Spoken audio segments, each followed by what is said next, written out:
প্রতিপক্ষ যদি ভেবে থাকে এবারের বিশ্বকাপ মেসির জন্য বিদায়ী সফর, তবে তারা মহা ভুল করবে।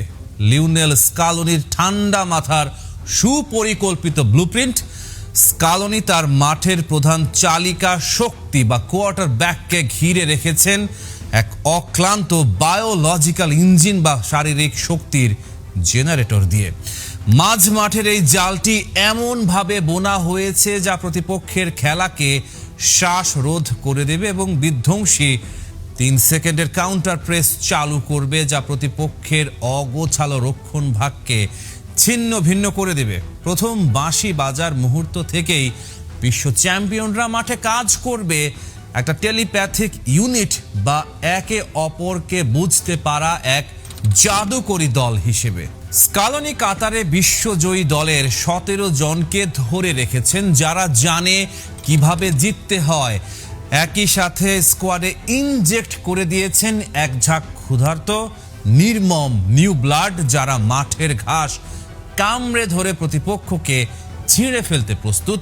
তারা মাঠে অক্লান্ত দৌড়ায় যেন মেসি ভাবতে পারেন। আর্জেন্টিনার ধারাবাহিকতার স্তরটা এতটাই উঁচুতে যেখানে খুব স্পষ্টভাবেই দেখা যায় কিভাবে স্কালোনি সময়ের সাথে সাথে এই দলটাকে গড়ে তুলেছেন। তিনি মূলত একটা নীতিতেই অটল ছিলেন এবং অটল রয়েছেন।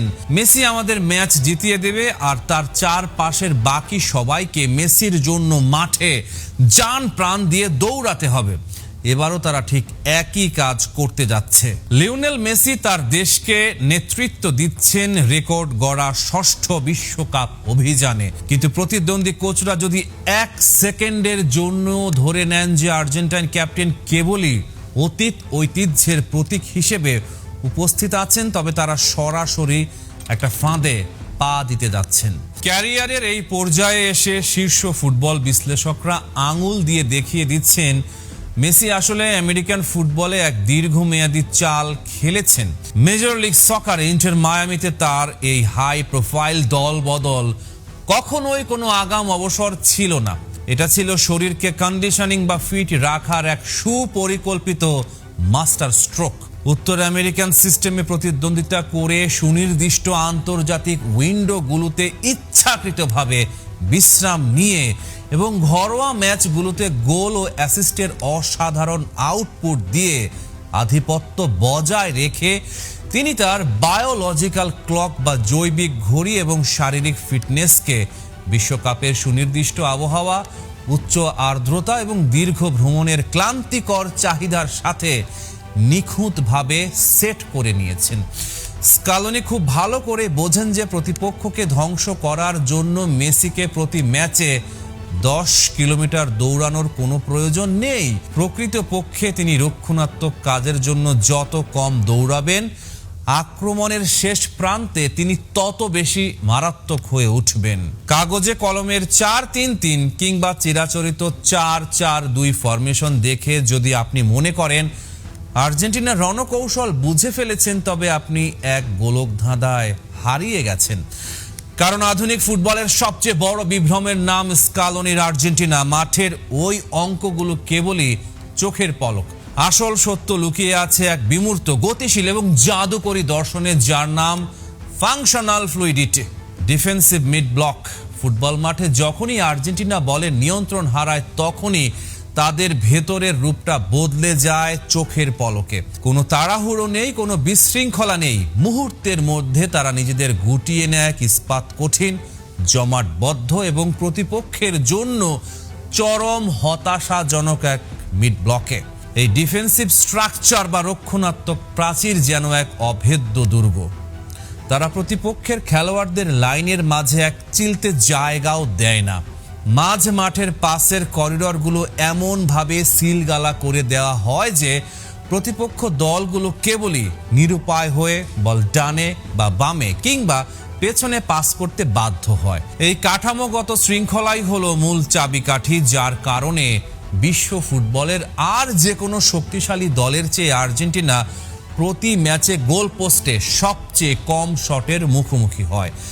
সাম্প্রতিক ম্যাচগুলোতে তাদের ডিফেন্সিভ রেকর্ড কেবল ভালো নয়, রীতিমতো চোখ ধাঁধানো। আর্জেন্টিনা প্রতিপক্ষকে বাধ্য করে বক্সের অনেক দূর থেকে হতাশাজনক, লক্ষ্যহীন দূরপাল্লার শট নিতে, যা এমি মার্তিনেজের গ্লাভসে গিয়ে জমা হয় সহজেই। 4 সেকেন্ডের ধ্বংসযজ্ঞ, ভায়োলেন্ট ভার্টিক্যালিটি। কিন্তু আসল ত্রাস, আসল সংহার রূপ শুরু হয় ঠিক সেই মিলি সেকেন্ডে যখন আর্জেন্টিনা বল কেড়ে নেয়। আধুনিক ফুটবলের তথাকথিত ধীরগতির, ধৈর্যশীল, কেবল বল ধরে রাখার জন্য পাসের যে সংস্কৃতি, তা স্কালোনির অভিধানে নেই। যে টুর্নামেন্টে প্রতিপক্ষ দলগুলো জীবন বাঁচাতে নিজেদের বক্সের সামনে বাস পার্ক করবে, অর্থাৎ ডিপ লো ব্লক তৈরি করবে, সেখানে ধীর গতির সাইড পাসিং হলো নিজের পায়ে কুড়াল মারার শামিল। স্কালোনি এখানে নিয়ে এসেছেন এক বিধ্বংসী সমাধান, হাই ভেলোসিটি ভার্টিক্যালিটি বা তীব্র গতিসম্পন্ন ফুটবল। এটা একটা 3 সেকেন্ডের কাউন্টার প্রেস এবং ট্রানজিশন রুল, তাৎক্ষণিক বিস্ফোরণ। বল জেতার পর আর্জেন্টিনা বলটাকে ব্যাক পাস করে সেন্টার ব্যাকদের কাছে ফেরত পাঠায় না, তারা সামনের দিকে বিস্ফোরক গতিতে ধেয়ে যায়। অ্যাসাইমেট্রিক্যাল 3+2 বেস, রক্ষণ থেকে আক্রমণে যাওয়ার এই রূপান্তরে তারা পেছন দিকে একটা অসম বা ট্রিকি 3+2 এর ভিত্তি তৈরি করে, যা প্রতিপক্ষের প্রথম প্রেসকে তুড়ি মেরে উড়িয়ে দেয়। শ্যাডো জোনে হানা, এই কৌশলের মাধ্যমে আর্জেন্টিনার সৃজনশীল মিডফিল্ডাররা সরাসরি প্রতিপক্ষের মিডফিল্ড লাইনের ঠিক পেছনের বিপজ্জনক শ্যাডো জোনে জায়গা করে নেয়। ট্র্যাকিং ডেটা বা পরিসংখ্যানের দিকে তাকালে চোখ ছানা বড়া হয়ে যাবে। বল কেড়ে নেয়ার ঠিক 4 সেকেন্ডের মধ্যে আর্জেন্টিনা প্রতিপক্ষের গোলমুখে শট নেয়ার লক্ষ্য স্থির করে। এটা ক্ষিপ্র, বিধ্বংসী এবং আকস্মিক আক্রমণ, যা প্রতিপক্ষের রক্ষণ ভাগ যখন ছড়িয়ে ছিটিয়ে থাকে এবং অপ্রস্তুত থাকে, ঠিক সেই দুর্বল মুহূর্তকে চূর্ণ বিচূর্ণ করে দেয়। প্রতিদ্বন্দ্বী ডিফেন্ডারদের নিজেদের পজিশনে ফেরার এক ফোঁটা সময়ও দেয়া হয় না। একটা সাধারণ মিডফিল্ড রিকভারি চোখের পলকে রূপান্তরিত হয় একটা নিশ্চিত গোলকিপিং ইমার্জেন্সিতে। যারা ভাবছেন এটা সেই কাতারের বুড়িয়ে যাওয়া দল, তারা ভুলের মধ্যে আছেন। স্কালোনি এবার দলে ঢেলে দিয়েছেন তরুণ রক্ত, সেই রক্ত উত্তপ্ত। ভ্যালেন্টিন বার্কো বাম পাশের ফ্ল্যাঙ্কে তিনি যেন বিদ্রোহের প্রতীক। ভেতরে যান, বাইরে যান, ড্রিবল করেন, ডিফেন্ডারকে ভুল পথে টানেন, তারপর লাইন ভেদ করে পাস করেন। 1 ধাপ নয় 2 ধাপ এগিয়ে ভাবেন। পেদ্রি আর ভেয়াত্তির মেলবন্ধনে তৈরি এক নতুন সত্তা। নিকো পাজ, তাকে বলা হয় মডার্ন নাম্বার 10। সেস ফ্যাব্রেগাসের স্কুলে তৈরি, কোমোতে বেড়ে ওঠা এই তরুণ যখন আক্রমণে ওঠেন, তখন প্রতিপক্ষ কেবল চেয়ে চেয়ে দেখে। জুলিয়ানো সিমেওনে, অ্যাটলেটিকো মাদ্রিদে বাবার ছায়ায় বেড়ে ওঠা এই উইঙ্গার মাঠে কখনো থামেন না। প্রতিপক্ষ কোচেরা বলেন এই ছেলে দৌড়ানো বন্ধ করে না। ক্লান্তি জুলিয়ানোর অভিধানে নেই। এই দলটার সবচেয়ে বড় সম্পদ হলো এর বৈপরীত্য। একদিকে যুদ্ধজয়ী বিশ্ব চ্যাম্পিয়নরা, যারা চাপের মুহূর্তে ঠান্ডা থাকতে জানেন, যারা ম্যাচের গতি নিয়ন্ত্রণে রাখতে জানেন। অন্যদিকে তরুণ প্রজন্ম, যাদের কোনো ইতিহাসের বোঝা নেই, কোনো ব্যর্থতার স্মৃতি নেই, তারা শুধু জানে সামনে এগোতে। এই দুই শক্তির মিলনে তৈরি হয় এক অপ্রতিরোধ্য মনোবল। সামনে আছেন হুলিয়ান আলভারেজ, আধুনিক ফুটবলের সবচেয়ে কার্যকর প্রেসিং ফরওয়ার্ড। তার ছুটে চলা প্রতিপক্ষ রক্ষণে ফাটল ধরায়, সেই ফাটল দিয়ে ঢুকে পড়েন সতীর্থরা। অভিজ্ঞতার সাথে তারুণ্যের মেলায় আর্জেন্টিনা হয়ে ওঠে এমন এক পাজল, যার সমাধান প্রতিপক্ষের কাছে নেই। কৌশল পরিষ্কার, 26 জনের রোস্টার তৈরি করা হয়েছে 8 ম্যাচের দীর্ঘ মহাযুদ্ধের কথা মাথায় রেখে। যখন অন্য দলগুলো তাদের ট্যাকটিক্যাল সিস্টেম দিয়ে প্রশ্নের মুখে, তখন স্কালোনি নীরবে তৈরি করেছেন এক নিখুঁত যন্ত্র, যা উত্তর আমেরিকার মাটিতে জয়ের জন্য বিশেষভাবে তৈরি।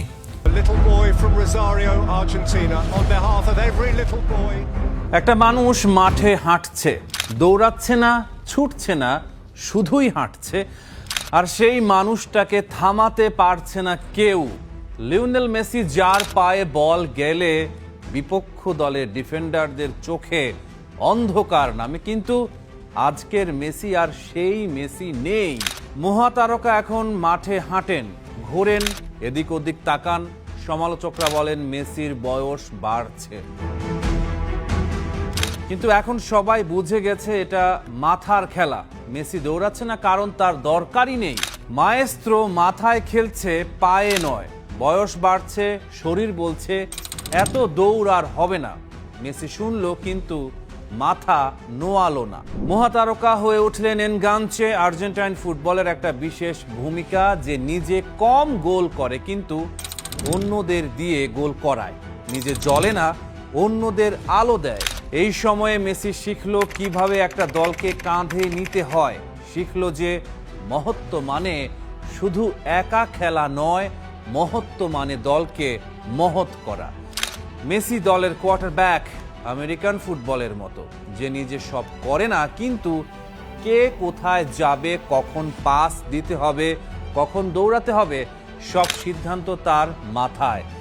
মাঠে মেসি এখন খুব একটা দৌড়ান না, কিন্তু বল যখনই তার পায়ে আসে তখনই মনে হয় আর্জেন্টাইন কাপ্তান বাকি সবার চেয়ে অন্তত 3 সেকেন্ড আগে সবকিছু দেখতে পাচ্ছেন। মেসি নিজেই বলেছেন কারণটা। এটা ক্লান্তি নয়, এটা কৌশল। যখন তিনি হাঁটেন তখন আসলে তার মাথা সবচেয়ে বেশি কাজ করে। প্রতিপক্ষ কোথায় দাঁড়িয়ে আছে, দলের স্ট্র্যাটেজি কেমন, মার্কার থেকে কিভাবে সরে যাওয়া যায়, এসব তিনি সেই মুহূর্তে বিশ্লেষণ করেন। যখন বল ফিরে আসে তখন তিনি সঠিক জায়গায় থাকেন, একা খোলা জায়গায় পাল্টা আক্রমণ শুরু করার জন্য তৈরি। মেসি মাঠে হাঁটেন, গড়িমসি করেন, এদিক ওদিক তাকান, আর হঠাৎ ফ্যানরা অবাক হয়ে যায়। পাসটা কোথা থেকে এলো, গোলটা হলো কিভাবে। সবাই ভাবছিল মেসি বুড়ো হয়ে গেছে, আসলে তিনি চতুর হয়ে গেছেন। শক্তি বাঁচিয়ে রাখেন, সঠিক মুহূর্তে ব্যবহার করেন। এটাই বুদ্ধিমানের কাজ, এটাই মাস্টার। ডিফেন্ডিং চ্যাম্পিয়ন আর্জেন্টিনা বিশ্বকাপে এমন একটা দল নিয়ে এসেছে যারা একে অপরকে প্রায় চোখ বন্ধ করেই চেনে। তবে খেলোয়াড়দের শারীরিক অবস্থা হয়তো একেবারে শীর্ষ পর্যায়ে নেই। ক্লাবের হয়ে অত্যন্ত ব্যস্ত ও ক্লান্তিকর একটা মৌসুম শেষ করার পর বেশ কয়েকজন খেলোয়াড় চোটের সমস্যায় পড়েছেন। যদি সবাই ফিট থাকেন তবে স্কালোনি কাতারে চ্যাম্পিয়ন হওয়া দলের বেশিরভাগ খেলোয়াড়কেই মাঠে নামাবেন। স্কালোনির পরিকল্পনা হলো 4-3-3 ফরমেশন ধরে রাখা, যেখানে থাকবে 2 জন সেন্টার ব্যাক ও 2 জন আক্রমণাত্মক ফুল ব্যাক নিয়ে গড়া একটি শক্তিশালী রক্ষণ ভাগ, এবং সেই সাথে চমৎকার পাসিং ক্ষমতা সম্পন্ন গতিশীল মিডফিল্ডাররা। আক্রমণ ভাগের নেতৃত্বে আবারও থাকছেন লিওনেল মেসি, আর তাকে সাহায্য করবেন দুর্দান্ত হুলিয়ান আলভারেজ এবং থিয়াগো আলমাদা। আলমাদা এই আসরের ব্রেকআউট স্টার হতে পারেন। 2022 সালের স্কোয়াডের প্রায় 2/3 খেলোয়াড়ই এখানে আছেন। তবে এবার এর সাথে যুক্ত হয়েছেন কিছু সম্ভাবনাময় তরুণ খেলোয়াড়। এদেরই একজন নিকো পাস, যিনি কোমর হয়ে চমৎকার ফর্মে রয়েছেন লাউতারো মার্তিনেজের মতো প্রতিষ্ঠিত তারকা। লিওনেল মেসি এখনো এই দলের প্রাণভোমরা, সবচেয়ে উজ্জ্বল তারা। তিনি এখন এমন একটা লিগে মাঠ মাতাচ্ছেন যেটা বিশ্বের শীর্ষ লিগগুলোর কাতারে পড়ে না। তবু সেই 10 নম্বর জার্সি গায়ে অধিনায়ক মেসি থাকেন সকলের দৃষ্টির কেন্দ্রে। তবে আগের চেয়ে একটা জায়গায় বদল এসেছে, দলটা এখন মেসিকে ছাড়াও নিজের পায়ে দাঁড়াতে পারে, বুকে সাহস নিয়ে লড়তে পারে। মেসি এই দলের প্রতীক, অনুপ্রেরণা। রদ্রিগো দি পল কিংবা ক্রিস্টিয়ান রোমেরোর মতো পোড় খাওয়া খেলোয়াড় থেকে শুরু করে নিকো পাজের মতো উদীয়মান তারুণ্য সবাই আছেন। সবাই তাকে বুকে ধারণ করে মাঠে নামে। সবার কাছে মেসি এক জীবন্ত কিংবদন্তি। সূর্য ডুবে যাচ্ছে, অন্তত তাই ভেবেছিলাম আমরা। কাতারের রাতে লুসাইল স্টেডিয়ামের সোনালী আলোয় যখন লিওনেল মেসির কাঁধে পড়ল সেই বিস্ট আরবি রাজকীয় পোশাক, রাজকীয় সম্মান, তখন মনে হয়েছিল পৃথিবীর সবচেয়ে পরিচ্ছন্ন গল্পটি শেষ হলো। পর্দা নামছে, একটা জীবনের সবচেয়ে সুন্দর বিদায়। চোখে জল, বুকে তৃপ্তি, ঠোঁটে হাসি। চিত্রনাট্য ছিঁড়ে ফেললেন নিজেই। তিনি মাঠে ফিরলেন, আর এবার 2026 বিশ্বকাপে তিনি এসেছেন আমেরিকার মাটিতে এমন এক প্রশ্ন নিয়ে যা ফুটবল ইতিহাসে আর কখনো জিজ্ঞেস করা হয়নি। 2 বার বিশ্বকাপ জিতে মারাদোনাকে ছাড়িয়ে যেতে পারবেন মেসি? ফুটবলের ইতিহাস ভালোবাসে ট্র্যাজেডি, ভালোবাসে পতন, পুনরুত্থান, নাটক। দিয়েগো মারাদোনার জীবন ছিল ঠিক তেমন একটা পুরো অপেরা, ট্র্যাজেডি, গ্ল্যামার, পতন, পুনরুত্থান। মারাদোনার গল্প কোনো লেখকের লেখার দরকার নেই, জীবন নিজেই লিখে দিয়েছে। আর মেসি, তিনি ভিন্ন। একটা ছেলে ছোটবেলায় ভালো ফুটবল খেলতো, তারপর বড় হয়ে আরো ভালো খেললো, তারপর আরো 2 দশক ধরে একটানা খেলতে থাকলো, শিরোপার পর শিরোপা, ব্যালন দরের পর ব্যালন দর। কাঁদার মতো কিছু ছিল ওখানে? হাসির মতো, হৃদয় ভাঙার মতো ছিল না, অন্তত মনে হতো না। কিন্তু কাতার সেই ধারণাটা চুরমার করে দিল। সেখানে মেসি প্রতিটা ম্যাচ খেলতে নামলেন যেন ওটাই ছিল শেষ পদক্ষেপ, শেষ নিঃশ্বাস। এক একটা পাসে, এক একটা ড্রিবলে, এক একটা গোলে একজন মানুষের সব কিছু ঢেলে দেওয়ার গল্প ছিল। 2022 বিশ্বকাপের আগে মেসি ফ্রান্সের লিগ 1 আর চ্যাম্পিয়ন্স লিগে খেলছিলেন। প্রচন্ড প্রতিযোগিতা, প্রতি সপ্তাহে বিশ্বমানের প্রতিপক্ষ। শরীর এবং মন দুটোই ছিল চাপে রাখা স্প্রিং এর মতো। আর এখন ফ্লোরিডার রোদে MLS ইন্টার মায়ামির জার্সিতে মেসি নিঃসন্দেহে স্কোর করছেন, অ্যাসিস্ট করছেন, দলকে টেনে নিয়ে যাচ্ছেন। সংখ্যার দিক থেকে প্রায় একই। কাতারের আগে 13টি লিগ ম্যাচ, এখনো 14টি MLS ম্যাচ, কিন্তু সংখ্যা কখনো পুরো গল্প বলে না। লিগ 1-এ একজন ডিফেন্ডার এবং MLS-এ একজন ডিফেন্ডার, এ দুটো এক জিনিস নয়। তলোয়ার সানিয়ে রাখতে হলে ভালো পাথর লাগেই। তবু মেসির পক্ষে একটা যুক্তি আছে। মেসি কাতারে মাঠে দৌড়াননি, তিনি ছায়ায় লুকিয়ে থেকেছেন, হঠাৎ আলোয় এসেছেন, কাজ শেষ করেছেন, তারপর আবার অদৃশ্য হয়ে গেছেন। তার চারপাশের যন্ত্রগুলো ছিল পল, আলভারেজ, এনজো ফার্নান্দেজ, তার জন্য দৌড়েছে, কাজ করেছে, ঘাম ঝরিয়েছে। মেসি শুধু সঠিক মুহূর্তে উপস্থিত হয়েছেন, এটা বিবর্তনই ছিল। স্কালোনি, পেকারম্যান এবং একটি বৃত্তের সমাপ্তি। বর্তমান আর্জেন্টিনা দলটি শূন্য থেকে আসেনি। 1995 সালে কাতারেই সেই একই দেশে আর্জেন্টিনা জিতেছিল অনূর্ধ্ব 20 বিশ্বকাপ। কোচ ছিলেন হোসে পেকারম্যান, সেই দলে ছিলেন লিওনেল স্কালোনি, যিনি আজ মূল দলের কোচ। ছিলেন ওয়াল্টার স্যামুয়েল এবং পাবলো আইমার, তারা আজ স্কালোনির সহকারী। আর 2022 সালে সেই একই মাটিতে মেসি পূর্ণ করেন বৃত্ত, বিশ্বকাপ শিরোপা। কিন্তু বৃত্ত কি সত্যি পূর্ণ হয়েছে? মারাদোনার ছায়া এবার ছাড়িয়ে যাওয়ার মঞ্চ মেসির। 1986 সালের 22 জুন মেক্সিকো সিটির আজটেকা স্টেডিয়াম। দিয়েগো মারাদোনা ইংল্যান্ডের বিপক্ষে 2টো গোল করলেন একই ম্যাচে, যেগুলো পরস্পরের এতটাই বিপরীত যে মনে হয় দুইজন ভিন্ন মানুষ করেছেন। প্রথমটি হাত দিয়ে, ঈশ্বরের হাত বললেন তিনি নিজেই। দ্বিতীয়টা নিজের পায়ে 60 মিটার ড্রিবল করে 5 জনকে কাটিয়ে শতাব্দীর সেরা গোল। সেই বিশ্বকাপের ফাইনালে আর্জেন্টিনা জিতল পশ্চিম জার্মানির বিপক্ষে। দিয়েগো কাঁদলেন, আর্জেন্টিনা কাঁদলো, পৃথিবী কাঁদলো। সেটাই মারাদোনার মুকুট, এক এবং অনন্য। মেসির একটা বিশ্বকাপ জয়কে তুলনামূলক বিশ্লেষণে অনেকে সমান বলেন মারাদোনার সঙ্গে, কিন্তু যদি হয় 2টো বিশ্বকাপ, তখন আর তুলনা থাকে না। তখন মেসি নিজেই একটা নতুন মাত্রা হন। এমন একটি ভবিষ্যৎ কল্পনা করুন। বুয়েনোস এইরেসে দাদা তার নাতিকে বলছে, হ্যাঁ দিয়েগো অমর, কিন্তু লিও জিতেছিল 2 বার। মারাদোনার ছায়া সারা জীবন মেসিকে তাড়িয়েছে, কারণ ফুটবলের শ্রেষ্ঠত্বের পরিমাপ কখনো শুধু ক্লাব শিরোপায় নয়, দেশের হয়ে বিশ্বজয়। মেসির বার্সেলোনা যুগে সমালোচকরা বারবার বলেছেন দিয়েগো একাই দলকে বিশ্বকাপ জিতিয়েছেন, মেসি শুধু ভালো একটা দলের অংশ। কাতার সেই যুক্তিকে নুইয়ে দিয়েছিল, কিন্তু 2026 সেটাকে মাটিতে পুঁতে দিতে পারে। মেসি একা এই যুদ্ধে নেই, তার পেছনে একটা দল আছে যারা জানে কিভাবে জেতে, যারা জিতেছে এবং যারা আবার জিততে চায়। এমিলিয়ানো মার্তিনেজ বিশ্বের সেরা গোলরক্ষকদের একজন, শুধু সেভের কারণে নয়, মানসিক শক্তির কারণেও। পেনাল্টি শুটআউটে তার সাইকোলজিক্যাল যুদ্ধ কিংবদন্তি তুল্য। কাতারের ফাইনালে ফ্রান্সের বিপক্ষে যদি মার্তিনেজ না থাকতেন, গল্পটা ভিন্ন হতেই পারত। এনজো ফার্নান্দেজ তরুণ, তীব্র, ক্লান্তিহীন।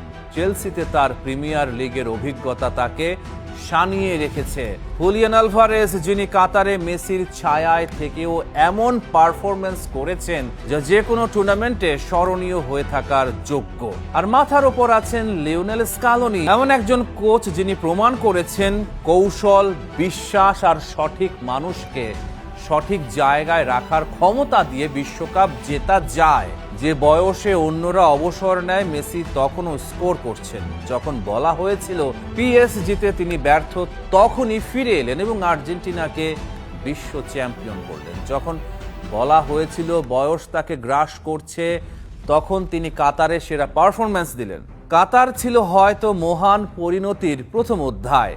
2026 সেই অধ্যায়টাকে কোথায় নিয়ে যাবে তা জানার জন্য পুরো পৃথিবী অপেক্ষা করছে। সূর্য ডুবে যাচ্ছিল, কিন্তু দিগন্তে এখনো লাল আভা। মেসি এখনো মাঠেই আছেন। Rahman pair, star play.